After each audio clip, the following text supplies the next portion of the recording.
Hello guys, welcome to my channel princess blog. এই ব্লগটা খুবই র্যান্ডম।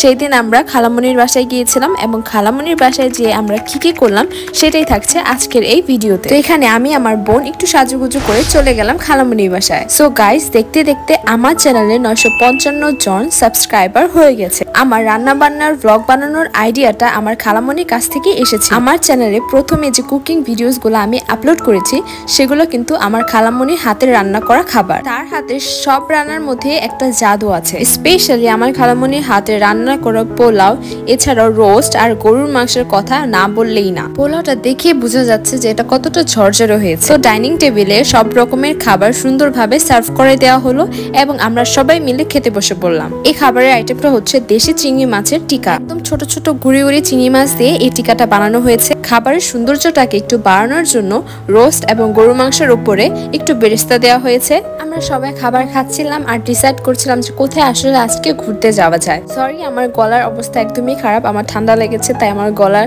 বা আমার ভয়েস টোনটা একটু অন্যরকম লাগতেই পারে। তো রাতে 7টার দিকে ডিসাইড করা হলো যে আমরা সবাই ঘুরতে যাব ধানমন্ডি লেকে। ঘোরাঘুরির কথা শোনা মাত্রই আমরা সবাই রেডি হয়ে গেলাম। ঈদের পর ঢাকা শহরটা কিন্তু খুবই ফাঁকা থাকে, তো এরকম সময় জার্নি করে খুব মজা আছে। কোনো জ্যামজটে না পড়ে আমরা চলে আসলাম ধানমন্ডি লেকে। এই জিনিসটা আমার কাছে একটু অদ্ভুত লেগেছে যে এখানে হাঁটার একটা রাস্তা আছে এবং পাশে একটা বিল্ডিং আছে এবং বিল্ডিং এর মধ্যেই কিন্তু খাবারের দোকান, যেমন চিপস, কোক এরকম দোকান ছিল, যা আমি ভিডিওতে ক্যাপচার করেছি। হয়তো এই জায়গাটাও খুব ফাঁকা ছিল এবং নিরিবিলি ছিল। তো এরকম জায়গারই আমাদের দরকার ছিল যেখানে আমরা একটু হাঁটাহাঁটি করতে পারবো, পরিবেশটা একটু উপভোগ করতে পারবো এবং বাচ্চারা একটু খেলতে পারবে, দৌড়াদৌড়ি করতে পারবে। তো এই জায়গাটা একদম পারফেক্ট ছিল। তো অনেকটা দূর হাঁটাহাঁটি করার পর এখন আমরা চলে আসলাম টুকটাক কিছু খেতে।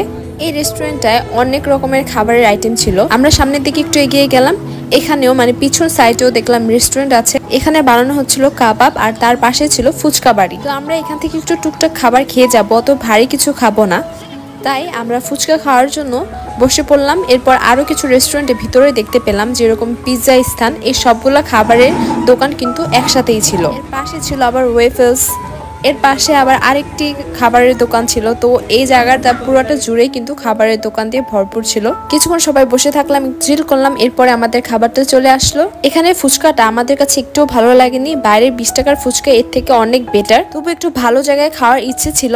তবে এখানে খাবার খেয়ে তো পুরো ডিসঅ্যাপয়েন্টেড হয়ে গিয়েছিলাম।